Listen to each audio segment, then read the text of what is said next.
গত 18 মার্চ নির্বাচনী প্রচারে দাসপুর 2 এর সোনাখালী উচ্চ বিদ্যালয়ের অডিটোরিয়ামে এসে কর্মী সভা করেন ঘাটাল লোকসভা নির্বাচনে তৃণমূলের প্রার্থী অভিনেতা দেব। স্কুল টাইমে স্কুলের অডিটোরিয়ামে রাজনৈতিক সভাকে কেন্দ্র করে বিজেপির অভিযোগের তীর বিদ্যালয়ের প্রধান শিক্ষিকার বিরুদ্ধে। গতকাল দাসপুর বিধানসভার ঘাটাল লোকসভার প্রার্থী তৃণমূল কংগ্রেসের দীপক অধিকারী সোনাখালী উচ্চ বিদ্যালয় দেখতে পাচ্ছেন আমাদের পিছনেই, এই স্কুলে বিদ্যালয়ের সময়ে চলাকালীন পঠন পাঠন ব্যাহত করে বিদ্যালয়ের অডিটোরিয়ামকে ব্যবহার করেছেন রাজনৈতিক সভা করার জন্য। আমরা তারই জন্য প্রধান শিক্ষিকার কাছে এসেছিলাম, জানতে চেয়েছিলাম যে আপনি অনুমোদন দিয়েছেন কিনা। উনি বলেছেন এমসি অনুমোদন দিয়েছে। আমরা বলেছিলাম যে পঠন পাঠনকে ব্যাহত করে আপনি কি করে স্কুল চলাকালীন একটি রাজনৈতিক দলের সভা করার অনুমতি দেন।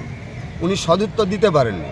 আমরা বলেছি এর বিরুদ্ধে আমরা ডিআই থেকে শুরু করে শিক্ষা দপ্তরের সমস্ত জায়গায় যাব, আমরা জানাবো অভিযোগ। কিন্তু আমরা এটাও জানি যে রাজ্যের শিক্ষামন্ত্রী জেলে থাকেন, সে রাজ্যের শিক্ষা ব্যবস্থা কি হতে পারে এই হাতে নাতে প্রমাণ করেছে তৃণমূল কংগ্রেস। আমরা এই কারণেই বলছি যে ছাত্র ছাত্রী থেকে শুরু করে অভিভাবক, সচেতন শিক্ষানুরাগী, শুভানুধ্যায়ী, দাসপুরের সংস্কৃতিপূর্ণ মানুষ একবার ভেবে দেখুন যে আপনার ছেলেটাকে স্কুলে পাঠিয়েছেন, সেই স্কুলে ক্লাস না হয়ে সেই সময় খেলা হবে, তার গান বাজিয়ে দীপক অধিকারী রাজনৈতিক সভা করবেন, এই শিক্ষা ব্যবস্থা কোথায় যাচ্ছে?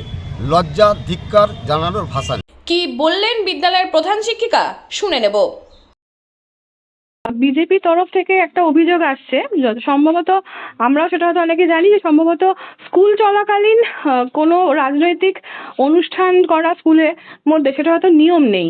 তো কালকে দেবের যে প্রোগ্রামটি আপনাদের অডিটোরিয়ামে হয়েছে, এটা সম্বন্ধে কি বলবেন? আপনি এই অভিযোগের ভিত্তিতে কি বলতে চাইছেন? আচ্ছা, আপনার কথার ভিত্তিতেই বলছি। প্রথম কথা, স্কুলের ভেতরে কোনো রকম কিছু ঘটেনি। স্কুলের অডিটোরিয়ামে প্রোগ্রামটা হয়েছিল এবং এটা পরিচালন সমিতির অনুমতিক্রমে এই অনুষ্ঠানটি পরিচালন সমিতি পারমিশন দিয়েছেন এবং এটাতে আমার স্কুলের স্বাভাবিক পঠন পাঠনের কোনো রকম ব্যাঘাত ঘটেনি। সারাদিন যথারীতি স্কুল চলেছে। আচ্ছা, আপনার নামটা একবার বলবেন?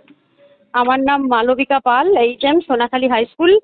আর ফর ইউর কাইন্ড ইনফরমেশন, যে প্রোগ্রাম হয়েছিল অডিটোরিয়ামে তাতে এমন কোনো সাউন্ড সিস্টেম ব্যবহার করা হয়নি যে সাউন্ড বাইরে আসে, কোনোভাবেই বাইরে আসেনি। নমস্কার, আমি মৌমিতা দা। ঘাটাল মহকুমার সমস্ত খবর সঙ্গে সঙ্গে পেতে স্থানীয় সংবাদের ইউটিউব চ্যানেলটি সাবস্ক্রাইব করে রাখুন। সেই সঙ্গে ফেসবুক পেজটি লাইক করুন।